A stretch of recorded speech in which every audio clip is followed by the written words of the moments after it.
तो तुमने अभी क्या सीखा? तुमने अभी सीखा कि फाइनली अगर एक सेल है, उसके अंदर न्यूक्लियस के अंदर होमोलोगस पेयर ऑफ क्रोमोसोम है, जितने भी होमोलोगस पेयर ऑफ क्रोमोसोम है वो सब मेयोसिस वन के दौरान क्रॉसिंग ओवर करते हैं। इसी वजह से जब ये 4 गैमीट बनाते हैं, अगर क्रॉसिंग ओवर हुआ है, 4 गैमीट बनाते हैं, तो ये पक्का है कि उसमें से 2 गैमीट के अंदर जो जीनोटाइपिक कॉम्बिनेशन होगा वो पेरेंट के जैसा होगा गैमीट के अंदर, और 2 गैमीट के अंदर क्या होगा, ये तो क्या है, मैंने बताया कि ये आने की संभावना है ये और ये। अब भाई होगा क्या, क्या नहीं होगा, कितना पेरेंटल आएगा, कितना, वो सब हम आगे देखेंगे, लेकिन इतना पता है कि अगर क्रॉसिंग ओवर आए तो नई कॉम्बिनेशन बनेगा। अब एक बात तुमको हम बता रहे हैं, यहाँ से एक कंक्लूजन बता रहे हैं कि मान लो ये क्रोमोसोम है और होमोलोगस पेयर ऑफ क्रोमोसोम, मतलब एक क्रोमोसोम इधर भी दिखाएंगे, इस क्रोमोसोम पर कोई एक जीन थोड़ी है। अगर मान लो यहाँ कैपिटल ए है तो यहाँ हो सकता है कैपिटल ए हो या फिर स्मॉल ए हो, मान लो। तो इस क्रोमोसोम पर कोई एक जीन थोड़ी है, यहाँ तो बी भी था, यहाँ तो सी भी था, यहाँ तो डी भी था, यहाँ तो ई भी था, इतने सारे जीन थे भाई साहब। तो उस सभी का अल्टरनेटिव फॉर्म इधर होगा। हो सकता है यहाँ कैपिटल बी हो, बोलो। यहाँ अगर सी है तो हो सकता है यहाँ कैपिटल सी या स्मॉल सी कुछ भी हो सकता है यहाँ कैपिटल डी है तो यहाँ पे कैपिटल डी ही हो सकता है यहाँ कैपिटल ई है तो यहाँ स्मॉल ई हो। सुनो मैं जो कहने जा रहा हूँ, सुनना, यह होमोलोगस पेयर ऑफ क्रोमोसोम, ये होमोलोगस पेयर ऑफ क्रोमोसोम है। आज मैं जो कहने जा रहा हूँ ये बात ध्यान में रखना, आगे क्वेश्चन सॉल्व करने में काम आएगा। कैपिटल ए जीन या अलील भी बोल सकते हो क्योंकि इसका अल्टरनेटिव फॉर्म पाया जाता है, इधर दिख रहा है। कैपिटल ए अलील या कैपिटल ए जीन हर उस जीन के साथ, हर उस जीन के साथ लिंकेज शो करेगा जिस क्रोमोसोम पर वो खुद प्रेजेंट है। हर उस जीन के साथ जो उस क्रोमोसोम पर प्रेजेंट है, जिस क्रोमोसोम पर कैपिटल ए खुद प्रेजेंट है। फिर से बोल रहा हूं, कैपिटल ए जीन उन हर जीन के साथ लिंकेज शो करेगा जो सारे जीन उस क्रोमोसोम पर हैं जिस पर खुद कैपिटल ए लोकेटेड है। यस और नो? अरे बोलो, अरे बोलो, चलो। अब capital A gene, capital A gene हर उस जीन के साथ इंडिपेंडेंट असॉर्टमेंट शो करेगा जिस पर ये खुद मौजूद नहीं है। वो जीन जिस पर ये खुद मौजूद नहीं है, मतलब इधर जो भी क्रोमोसोम होंगे, दूसरा होमोलोगस पेयर ऑफ क्रोमोसोम, उसपे जो भी जीन होंगे, इतना तो पक्का पता है ना, इसपे जो भी जीन होंगे उसके साथ वो लिंकेज शो नहीं करेगा। तो क्या शो करेगा? इंडिपेंडेंट असॉर्टमेंट शो करेगा। क्या शो करेगा? इंडिपेंडेंट असॉर्टमेंट शो करेगा। बोले बात क्लियर है? तो ये बात तुमको आगे कंसेप्ट काम आएगा, ठीक है? यस। अब हम पढ़ते हैं एक नया टॉपिक, जल्दी से आज उसको फिनिश कर लेते हैं, और उस टॉपिक का नाम है फैक्टर्स अफेक्टिंग लिंकेज या फिर क्रॉसिंग ओवर। एक बात बताओ, जो फैक्टर लिंकेज को अफेक्ट करेगा वो रिवर्स मैनर में क्रॉसिंग ओवर को अफेक्ट करेगा। बताते हैं कि लिंकेज की टेंडेंसी क्या थी, सुनना। लिंकेज की टेंडेंसी क्या थी? ये सारे जीन एक साथ जाए नेक्स्ट जनरेशन में, लेकिन अगर बाय चांस हो जाए क्रॉसिंग ओवर तो इधर का जीन इधर चला जाएगा। तो बताओ, कैपिटल बी कैपिटल ए के साथ लिंकेज शो करता था ना, तो क्रॉसिंग ओवर की वजह से ये जीन जब इधर चला जाएगा तो अब ए जो है बी के साथ लिंकेज शो नहीं कर पाएगा, नहीं कर पाएगा। इसका मतलब तुम ये भी कह सकते हो कि कैपिटल ए हर उस जीन के साथ लिंकेज शो करेगा जो जीन उसी सेम क्रोमोसोम पर मौजूद। इवन अगर होमोलोगस पेयर ऑफ क्रोमोसोम पर अगर इधर कोई जीन है तो उसके साथ कैपिटल ए जाने की टेंडेंसी थोड़ी ना रखता है। कैपिटल ए इस वाले स्मॉल सी के साथ जाने की टेंडेंसी थोड़ी ना रखता है। अगर क्रॉसिंग ओवर होकर ये इधर आ जाए तो बताओ, तो सेम क्रोमोसोम पे आ गए ना। तो फिर तो हम बोल ही रहे कि कैपिटल ए हर उस क्रोमोसोम, हर उस जीन के साथ लिंकेज शो करेगा जिस पर वो खुद मौजूद है, उसी क्रोमोसोम पर जो सारे जीन है उसके साथ लिंकेज शो करेगा। बाकी अदर उसी पेयर का अदर जो उसके साथ वो लिंकेज शो नहीं करेगा, लिंकेज शो नहीं करेगा, इंडिपेंडेंट असॉर्टमेंट शो करेगा। हाँ क्यों? हाँ मतलब सेग्रीगेशन बोलो, हाँ सेग्रीगेशन बोलो, और इधर इंडिपेंडेंट असॉर्टमेंट शो करेगा। तो कहने का मतलब ये है मेरा कि linkage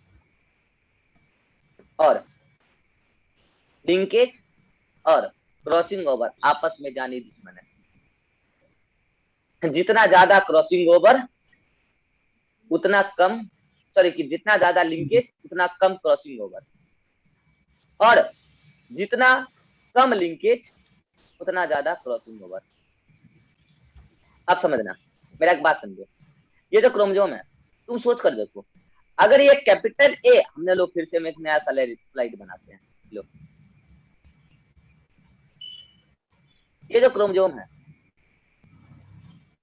homologous pair of chromosome, हम यहाँ पे 4 जीन दिखा रहे हैं, ठीक है, capital A, capital B, capital C, capital D. इधर दिखा देते हैं small A, small B, small C, small D. तुम हमको बताओ इसमें कैपिटल ए इस ए बी सी किसके साथ ज्यादा लिंकेज रखने की टेंडेंसी रखता है और किसके साथ कम, मतलब लिंकेज का ऑर्डर बताना है और क्रॉसिंग ओवर का ऑर्डर बताना है। ये तो पक्का है कि लिंकेज का जो ऑर्डर होगा क्रॉसिंग ओवर का उल्टा होगा। अब समझना, क्योंकि कैपिटल ए और कैपिटल बी बिल्कुल पास पास है, तो यहाँ पर रिकम्बिनेज एंजाइम को बाइंड करने के लिए जगह जो मिलना चाहिए, जो इसको इधर और इसको इधर ला सकता है, मतलब क्रॉसिंग ओवर करा सकता है, ये संभावना कम है कि ज्यादा है। और क्रॉसिंग ओवर कब होगा? जब ये इधर जाए। तो आप पहले बताओ ना, कैपिटल इसके साथ क्या शो करेगा? Crossing over. तो ये अगर इधर चला जाएगा तो क्रॉसिंग ओवर हो जाएगा, तब तो कैपिटल ए बी के साथ लिंकेज शो नहीं कर पाएगा ना, नहीं कर पाएगा सर, नहीं कर पाएगा। अगर लिंकेज शो करना है तो क्या होना चाहिए? लिंकेज शो करना है तो इसको इतने पास पास होने चाहिए कैपिटल बी को कि यहाँ पर कोई रिकम्बिनेज एंजाइम को बाइंड करने का मौका नहीं मिल सके और कैपिटल ए स्मॉल ई के साथ क्रॉसिंग ओवर कर ही नहीं पाए। समझ रहे हो हम क्या बोल रहे हैं? इसका मतलब एक क्रोमोसोम पर जितने भी जीन हैं उनके बीच में जितना कम डिस्टेंस होगा उतना ज्यादा लिंकेज होगा, और जितना ज्यादा डिस्टेंस होगा, जितना ज्यादा, जैसे कैपिटल ए यहाँ पर है और कैपिटल सी यहाँ है, तो हो सकता है इसमें आराम से एक्सचेंज हो जाए, इसमें भी, या इसमें नहीं होता इसमें हो जाए यहाँ पर, तो फिर ए और सी में आपस में लिंकेज कहाँ रह पाएगा? तो अलग क्रोमोसोम पे चल जाएगा ना, तो फिर ए और सी लिंकेज कहाँ शो कर पाएगा? ए और स्मॉल सी सकता कर दे, क्रॉसिंग ओवर की वजह से लिंकेज टूट जाता है ना। तो तुम क्या बोलोगे यहाँ पे? अगर ऑर्डर बताना पड़े तो क्या बोलोगे कि कैपिटल ए जितना बी के साथ लिंकेज दिखाता है सबसे ज्यादा होता है, कैपिटल ए सी के साथ उससे कम, और कैपिटल ए डी के साथ सबसे कम लिंकेज दिखाता है। ये सब डिस्टेंस का चक्कर है। और जहां जितना लिंकेज दिखाता है उसका उल्टा ऑर्डर क्या हो जाएगा? कैपिटल ए बी के साथ जितना, अब देखना ये मैंने बोला है कि सर ए और बी में क्रॉसिंग ओवर होता है क्या? नहीं नहीं, मैं कह रहा हूँ लिंकेज का जो ऑर्डर होता है क्रॉसिंग ओवर का उल्टा ऑर्डर होगा ना उसका, कि ए आपस में क्रॉसिंग ओवर कर ले, मतलब ए का क्रॉसिंग ओवर हो जाए और बी का आपस में क्रॉसिंग ओवर हो जाए, इसकी संभावना सबसे कम है। ये है मेरा कहने का मतलब, कि या ए में या तो क्रॉसिंग ओवर हो जाए या तो मतलब बी में हो जाए, मतलब ए या तो शिफ्ट कर जाए इधर या तो बी शिफ्ट कर जाए इधर, या इधर का इधर को, इसकी संभावना सबसे कम है, इसकी संभावना सबसे कम है, क्योंकि डिस्टेंस सबसे कम है और यहाँ रिकम्बिनेंट एंजाइम को बाइंड करने का प्रोबेबिलिटी सबसे कम है, स्पेस नहीं मिलेगा रिकम्बिनेंट एंजाइम को। ऐसे ए सी क्योंकि दूर दूर है तो बाइंड करने की रिकम्बिनेंट एंजाइम को बाइंड करने का संभावना ज्यादा है, तो ए सी ए बी की तुलना में ज्यादा क्रॉसिंग ओवर शो करने की टेंडेंसी है। इसका मतलब ये नहीं है कि ये ए इधर आ जाएगा और ये सी यहाँ चला जाएगा, नहीं नहीं, ए आपस में एक्सचेंज कर ले या फिर सी आपस में एक्सचेंज कर ले, इसकी संभावना ज्यादा है ए और बी की तुलना में, ये कहने का मेरा मतलब है। और सबसे ज्यादा डिस्टेंस ए और डी के बीच में है, इसलिए सबसे ज्यादा क्रॉसिंग ओवर ये शो करेगा।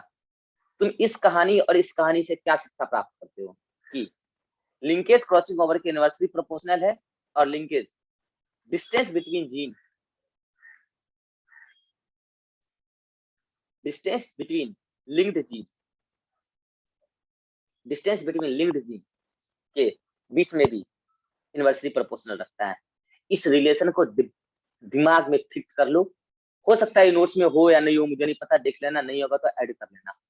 ये ब्रह्मास्त्र है पूरे लिंकेज का, वेरी वेरी इंपॉर्टेंट। अभी सारा स्क्रीनशॉट ले लेना, जो जो नोट्स में नहीं होगा सब पॉइंट ऐड कर लेना। हम डिटेल में पढ़ा रहे हैं, हो सकता है नोट्स में बहुत चीज नहीं लिखा हुआ हो, सब चीज ऐड कर लेना जो भी तुमको काम का लगे, ठीक है। तो पहले तो ये डब्बा बहुत काम का है, और यहाँ से रिलेशन समझ में आया कि लिंकेज क्रॉसिंग ओवर के इनवर्सली प्रोपोर्शनल। लिंकेज स्ट्रेंथ बोलते हैं, लिंकेज स्ट्रेंथ, कि लिंकेज होने की क्या संभावना है, कि एक जीन पर्टिकुलर दूसरे नॉन अलेली जीन के साथ, मतलब लिंक्ड जीन के साथ कितना लिंकेज स्ट्रेंथ शो करता है। तो जितना ज्यादा कम क्रॉसिंग ओवर उतना ज्यादा लिंकेज स्ट्रेंथ, जितना ज्यादा कम डिस्टेंस उतना ज्यादा लिंकेज, और फिर इसका उल्टा रिलेशन। तो फैक्टर्स बताने से पहले रिलेशन तुम्हारे दिमाग में सेट होना चाहिए। अब आते हैं फैक्टर्स पर, फैक्टर्स अफेक्टिंग लिंकेज, और जो जिस जैसे लिंकेज को अफेक्ट करेगा, देखो हम टेबल के फॉर्म में बता लेते हैं। चलो आ जाओ जल्दी से, हम क्या करते हैं, टेबल ड्रॉ कर लेते हैं।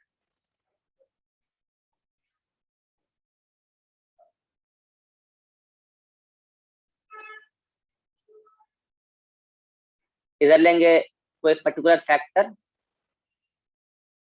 ठीक है, और इधर बताएंगे कि लिंकेज बढ़ा घटा, क्रॉसिंग ओवर उसका उल्टा होगा।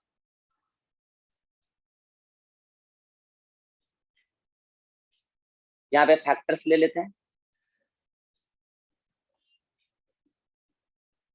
यहाँ पे लिंकेज में क्या हुआ, इफेक्ट किस तरीके से किया, और यहाँ क्रॉसिंग ओवर, ठीक है। चलो हमको टोटल 5-6 फैक्टर लेना है, ठीक है। तो 6 कॉलम बना लेते हैं कुछ, 1 2 3 4 5 1 6। हम इसमें लिखते जाएंगे, जो एक्सप्लेनेशन हमको देना होगा हम नेक्स्ट पेज पे लेंगे, ताकि टेबल गंदा ना हो। पहला फैक्टर हम लिख रहे हैं, डिस्टेंस मेंशन करना पड़ेगा, डिस्टेंस बिटवीन लिंक्ड जीन। अभी समझा दिया, इसका एक्सप्लेनेशन पहले ही दे दिया। बताओ, अगर डिस्टेंस बिटवीन लिंक्ड जीन ज्यादा हो तो लिंकेज, जल्दी बोलो, कम होगा। तो लिंकेज कम होगा। तो क्रॉसिंग ओवर, जल्दी बोलो, डिस्टेंस ज्यादा तो कम होगा सर, क्रॉसिंग ओवर कम होगा, नहीं ज्यादा है तो कम, ज्यादा होगा सर। हाँ सॉरी, डिस्टेंस ज्यादा तो क्रॉसिंग ओवर अगर ज्यादा। डिस्टेंस कम है तो लिंकेज ज्यादा होगा, और क्रॉसिंग ओवर कम। कम होगा। क्लियर है। दूसरा पॉइंट लेते हैं, यस सर। दूसरा पॉइंट, हेटेरोक्रोमेटाइजेशन, हेटेरोक्रोमेटाइजेशन एंड यूक्रोमेटाइजेशन। यूक्रोमेटाइजेशन नोट्स में ये ऐड कर लेना, यूक्रोमेटाइजेशन क्या होता है, और नेक्स्ट स्लाइड पे पहले समझा देते हैं। हम अभी तुमको डीएनए पैकेजिंग नहीं पढ़ाए हैं, डिटेल में पढ़ाएंगे आगे।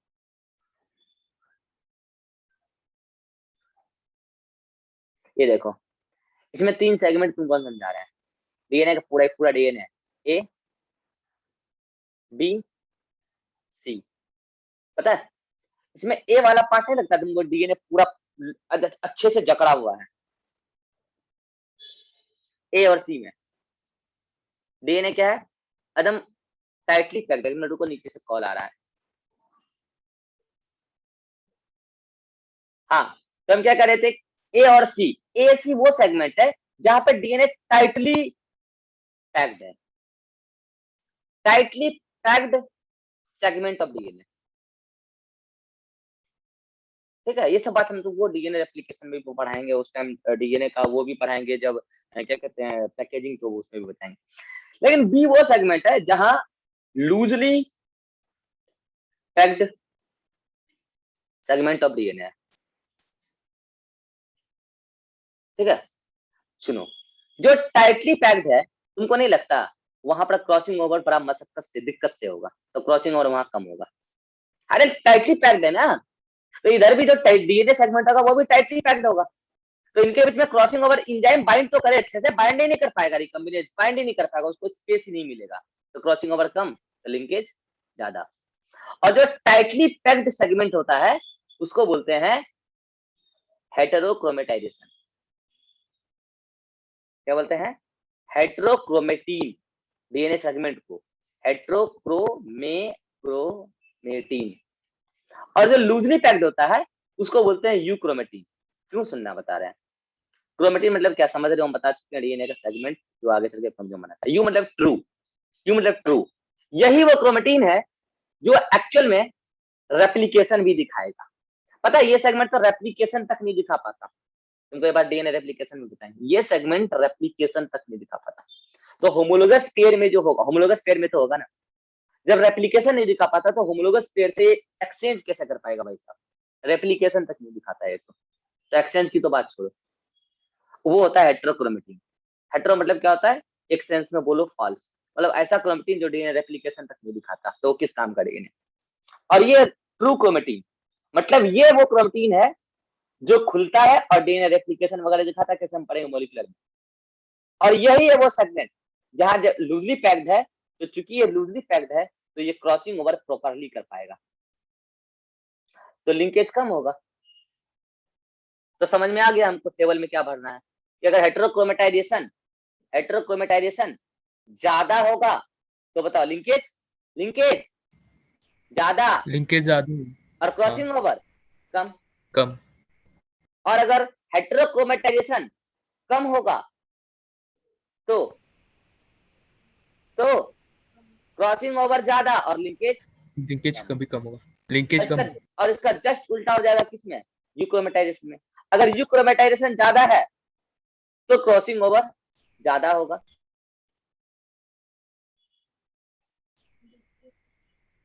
और अगर, रुक जाओ एक मिनट,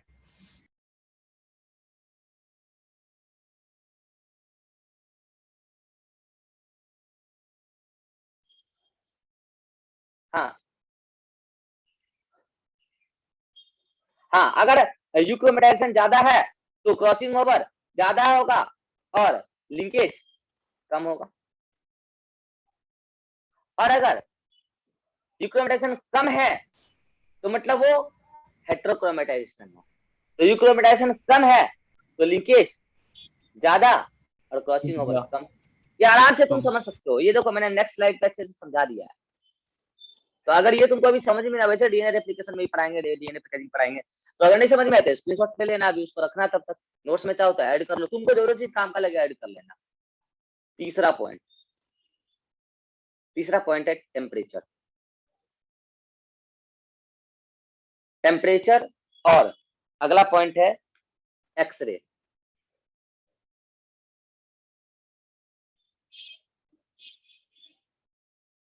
देखो टेम्परेचर एक्सरे क्या करता है, टेम्परेचर हो या एक्सरे हो, ये डीएनए को डैमेज करता है।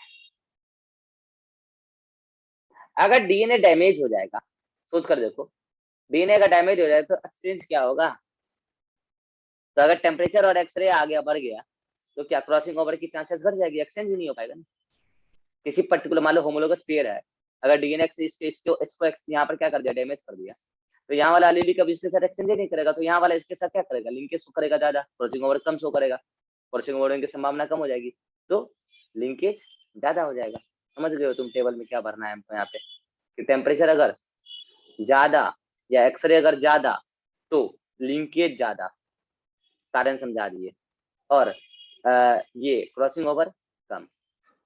और अगर टेम्परेचर कम है या फिर एक्सरे नहीं है तो क्रॉसिंग ओवर के चांसेस है और लिंकेज के चांसेस कम है। हो गया। नेक्स्ट फिफ्थ क्या लेना है, एज। देखो एज के साथ क्या होता है, फिजियोलॉजी ऑफ सेल घटती है, सेल की फिजियोलॉजी घटेगी, इंजाइम की एक्टिविटी भी घटेगी, इंजाइम भी प्रॉपर्ली वर्क नहीं कर पाएगा, और एंजाइम जब प्रॉपर्ली वर्क नहीं कर पाएगा तो रिकम्बिनेंट एंजाइम भी प्रॉपर्ली वर्क नहीं कर पाएगा, रिकम्बिनेंट एंजाइम वर्क नहीं कर पाएगा तो एज बढ़ने के साथ साथ क्रॉसिंग ओवर होने की संभावना घटती चली जाएगी, और क्रॉसिंग ओवर होने की संभावना घटती चली जाएगी तो फिर लिंकेज का संभावना बढ़ता चला जाएगा। इसीलिए अगर लो एज में पर्सन शादी कर रहा है तो लो एज में कर रहा है, एज कम है तो क्रॉसिंग ओवर होने के चांसेस ज्यादा है, तो बच्चे ज्यादा डिफरेंट टाइप के आते हैं, और उस केस में लिंकेज कम होता है, क्रॉसिंग ओवर का चांसेस ज्यादा होता है। सारे फैक्टर एप्लीकेबल होते हैं। सिक्स्थ, सेक्स, मेल या फीमेल।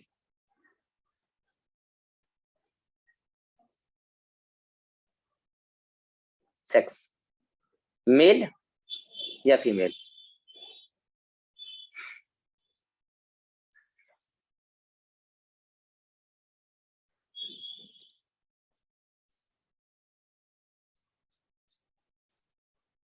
आ जाओ, देखो मेल फीमेल का चक्कर क्या है, दोनों बता रहे हैं। अगर ये मेल है तो मेल में क्या अरेंजमेंट हो सकता है, एक्स वाई, ये एक्स क्रोमोसोम, और वाई क्रोमोसोम तुमको पता है थोड़ा छोटा होता है, इनफैक्ट थोड़ा सा टिल्टेड भी होता है, बताएंगे आगे बात। और फीमेल है तो एक्स एक्स, तुमको पता है ना, एक्स क्रोमोसोम आपस में हेमीजाइगस क्रोमोसोम होता है भैया। इसका यहाँ से यहाँ तक वाला सेगमेंट केवल क्या है, होमोलोगस रीजन है। इधर वाला तो सेगमेंट एक्सचेंज करेगा ही नहीं, ओवरऑल क्रॉसिंग ओवर का प्रोबेबिलिटी घट गया। इधर तो पूरा क्रॉसिंग ओवर का प्रोबेबिलिटी है, और जब इधर क्रॉसिंग ओवर का प्रोबेबिलिटी घट गया तो लिंकेज का स्ट्रेंथ बढ़ गया। हाँ, जब क्रॉसिंग ओवर ये वाला तो पूरा लिंकेज ही दिखाएगा, यहाँ पूरा और इधर पूरा ही अपना, इसमें क्रॉसिंग ओवर के चांसेस थोड़े बहुत हैं, तो क्रॉसिंग ओवर की मेल में प्रोबेबिलिटी कम, मेल में क्रॉसिंग ओवर कम और लिंकेज ज्यादा इसमें। और फीमेल में क्या हो जाएगा, फीमेल में क्रॉसिंग ओवर के चांसेस ज्यादा हैं और लिंकेज के प्रोबेबिलिटी कम है। ये रटना नहीं है, अगर समझ में आ गया ना तो हमेशा के लिए आ जाएगा, लिख लिख के एक बार समझ के याद कर लेना, और समझ में नहीं आएगा तो फिर कभी नहीं आएगा। क्लियर है सर? फीमेल वाला और मेल वाला फिर से बता दीजिए ना। अरे देखो, पहले एक आदमी का सुनो, ये एक्स क्रोमोसोम एक वाई क्रोमोसोम, मेल में यही अरेंजमेंट होता है ना, ये होमोलोगस पेयर है ना सेक्स क्रोमोसोम के लिए मेल में, और ये फीमेल में, तो एक्सचेंज होमोलोगस क्रोमोसोम के बीच में ही होता है ना क्रॉसिंग ओवर, तो ये होमोलोगस क्रोमोसोम का दो क्रोमेटिड दे देते, ठीक है। तो होता क्या है, ये थोड़ा सा टिल्टेड होता है सेक्शन, ठीक है, क्रोमोसोम वाई वाला, तो इसका यहाँ वाला सेगमेंट और यहाँ वाला सेगमेंट, यहाँ वाला सेगमेंट और यहाँ वाला सेगमेंट तो आपस में नॉन होमोलोगस है, पहले ही बताया हेमीजाइगस क्रोमोसोम है, तो जो यहाँ पर नॉन होमोलोगस रीजन है तो नॉन होमोलोगस रीजन में तो एक्सचेंज होगा ही नहीं, होगा, क्रॉसिंग ओवर कम हो गया, आधा सेगमेंट में होगा ही नहीं, आधा सेगमेंट होने की संभावना है, तो इसके अंदर क्रॉसिंग ओवर की प्रोबेबिलिटी कम हो गई, जबकि इसमें ये सेगमेंट और ये सेगमेंट दोनों ही क्रॉसिंग ओवर शो कर सकता है, तो इसमें क्रॉसिंग ओवर की प्रोबेबिलिटी ज्यादा है, तो इसमें अगर क्रॉसिंग ओवर कम है तो लिंकेज ज्यादा, और इसमें क्रॉसिंग ओवर ज्यादा है तो लिंकेज कम। बोलो तुम्हारा डाउट क्लियर हुआ ईरान, देख लो, अरे बोलो। ये सर समझ गया, हाँ समझ गया सर। हाँ, अब तुम्हारा क्या डाउट है, टेम्परेचर वाला, टेम्परेचर वाला यहाँ लिख सकते हैं, टेम्परेचर डीएनए सेगमेंट को डैमेज कर देता है, ये होमोलोगस पेयर ऑफ क्रोमोसोम है, एक्सरे हुआ टेम्परेचर हो, डीएनए सेगमेंट को डैमेज कर दिया, मान लो यहाँ से डैमेज हो गया, डीएनए सेगमेंट यहाँ का डैमेज हो गया, डैमेज हो गया, अब जब यहाँ डैमेज हो गया तो यहाँ पर एक्सचेंज का प्रोबेबिलिटी तो घट गया ना, क्रॉसिंग ओवर तो होगा नहीं ना, किससे एक्सचेंज करेगा, एलिलिक जी से करना था ना, तो फिर ओवरऑल क्रॉसिंग ओवर घट गया तो लिंकेज बढ़ गया, देख लो, समझ में आया जी। हाँ सर समझ गया। आज की कथा यहीं समाप्त करते हैं, नेक्स्ट क्लास में स्टार्ट करेंगे arrangement of linkage and types of linkage, इतना पढ़ के आना, नोट्स में भी यहाँ तक पढ़ के आना, जो दिक्कत होगा हम नेक्स्ट क्लास में डिस्कस करेंगे, नेक्स्ट क्लास में वाइवा भी चलेगा पूरा अच्छे से, और सब कुछ हम आगे बढ़ाएंगे, ठीक है। चलो करते हैं खत्म, हाँ स्क्रीनशॉट ले लो ले लो ले लो, लो 1 2 3 click, 1 2 3 click, 1 2 3 click, 1 2 3 click, 1 2 3 click, 1 2 3 click, 1 2 3 click, चलो करते हैं आज का मीटिंग समाप्त।